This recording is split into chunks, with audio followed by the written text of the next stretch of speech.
Hello, this is my first devlog for a game called Quondam.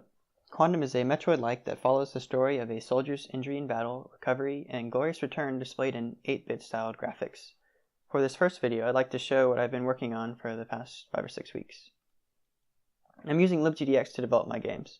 For those who don't know, libgdx is a small, lightweight, and cross-platform Java library that manages a few difficult GPU and CPU things for you.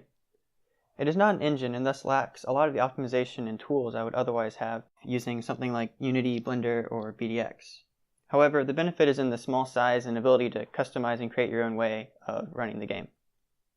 Since I'm not using an engine, I've spent a lot of my time so far designing a level editor, which I'll pull up now.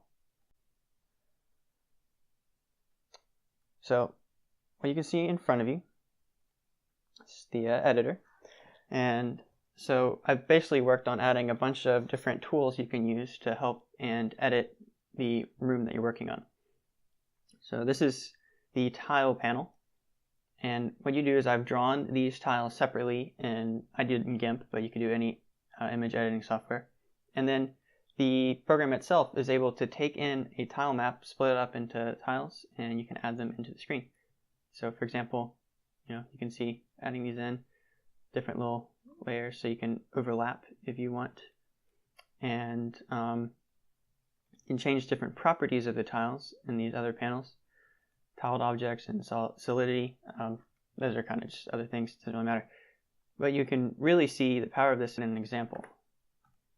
So here we are. This is, okay, it's not much yet, but see some grassy tiles and some really ugly trees without branches in front of them.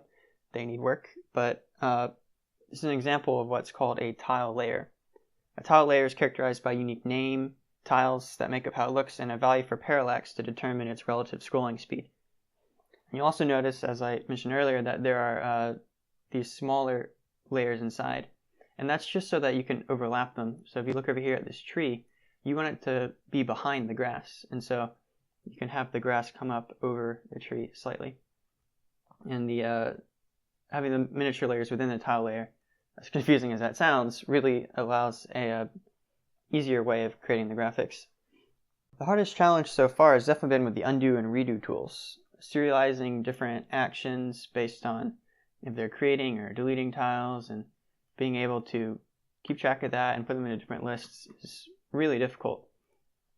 It's all working now, and at this point I'm thinking it'll take probably one more week to finish this level editor tool, and I can enter the planning stage where I'll lay out the plot and brainstorm different items and upgrades and such that the soldier will find.